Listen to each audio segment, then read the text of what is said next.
we've made an intentional decision here at EntreLeadership, which is part of a bigger team at Ramsey with over 1,100 team members, to all be together in physical proximity every day. And that's a very controversial take in today's society.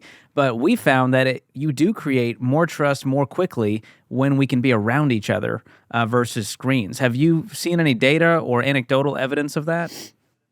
Well, I mean, we know that. That's true. I mean, it is much easier to build trust in person than it is online. And if you choose to have a distributed workforce, it actually requires more work to build trust.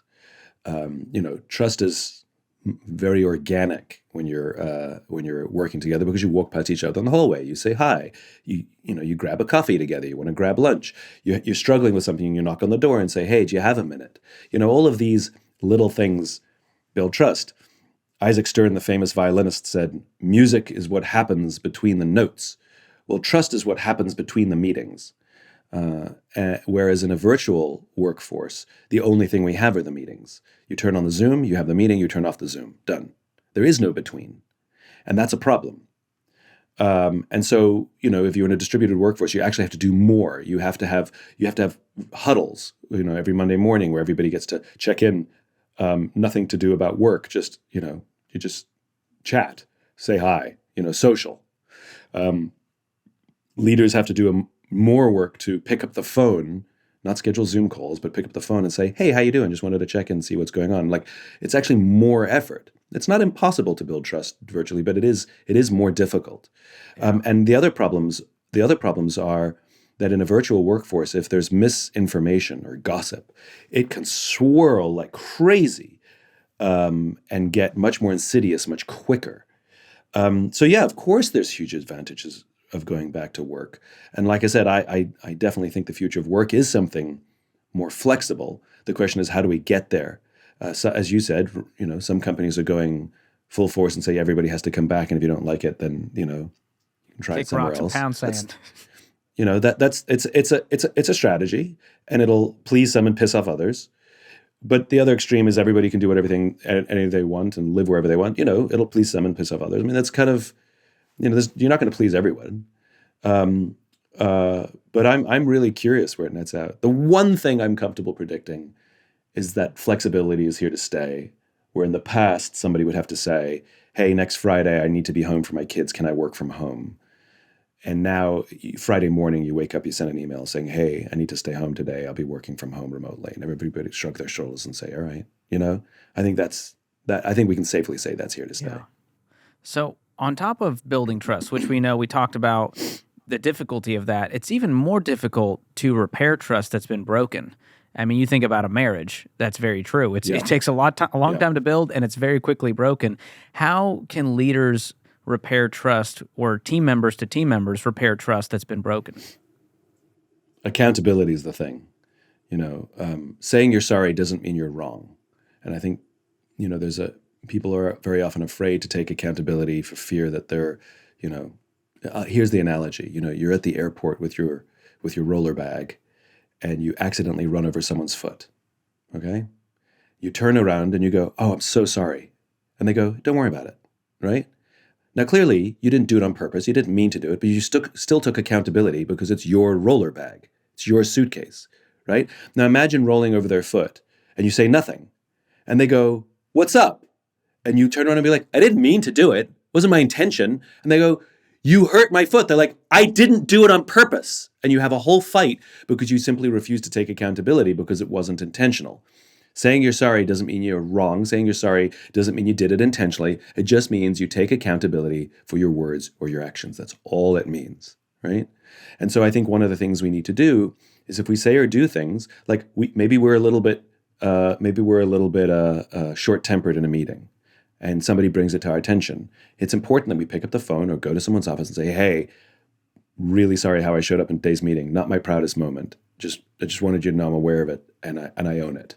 Right? And somebody will say, "Thank you," right? Thanks for saying that. The minute you add a "but" after an apology, it negates the apology.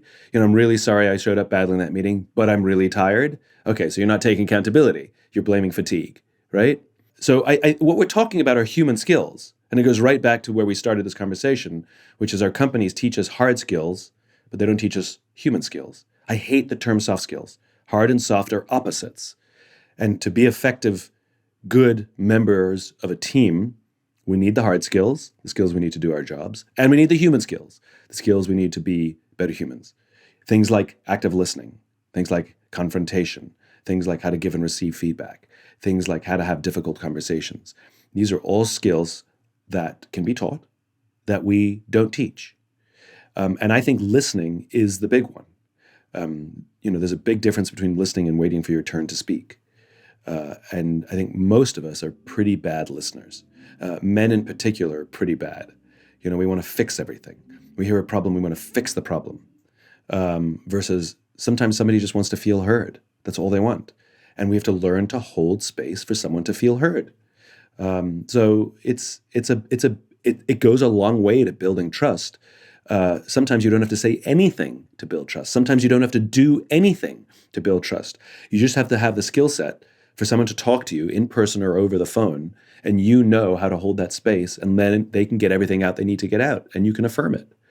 One thing we did with our team, which was hugely valuable, which is we had a listening session. We wanted to know all the gripes. We wanted to know all the complaints. And we sort of started, say, what do you want to tell us? Where have we fallen? What can we do better? Like, tell us. We want to know. And, some of it's absolutely valid, and some of it's just whining, and you can tell the difference. It's fine. But you can still validate both. That's interesting. Go on. Tell me more. What else? Go on. Tell me more. What else? And leadership offered no excuses, no pushback, no correcting the facts. We just listened and wanted more and let people empty their buckets. And everybody felt this catharsis. Then the next day, and it was very important to separate it, the next day we said, okay, yesterday we talked about all the things that were wrong. We want to talk about what we can do, the things that we can improve. We want to hear your ideas that you think that we can implement, or you want to take responsibility to advance the cause. And it was an idea session. It was wonderful. And we have to remember that the first session was emotional. The second session was rational. And you can't mix the two. Because when somebody's in an emotional state, when they're telling you all the things that they don't like, you can't 5 minutes later go, okay, now let's talk about all the good stuff and what we're going to do, right? You got to separate the two. And so I think this is all part of making people feel like they're on a trusting team, that we can even distinguish between an emotional conversation and a rational conversation. In our company, we have a rule, which is if it's above a 5, it's about something else. So if someone comes in hot and heavy, because about whatever issue at work, and if their tone of voice is above a 5, it's not about the thing they're talking about. It's something else. And so our responsibility as leaders is two things. One, to let it out, but then to find out and say, okay, what else is going on here? We need to get to the root of this. And for just like folks in our companies can spin up and get all gossipy and create false narratives, so too can leadership. If we take somebody who's above a 5 at face value, leadership starts creating a narrative of this person is this and this person is that, and then all of a sudden that person is labeled, and that's how we're going to treat that person. That's also just as insidious and just as dangerous inside a company.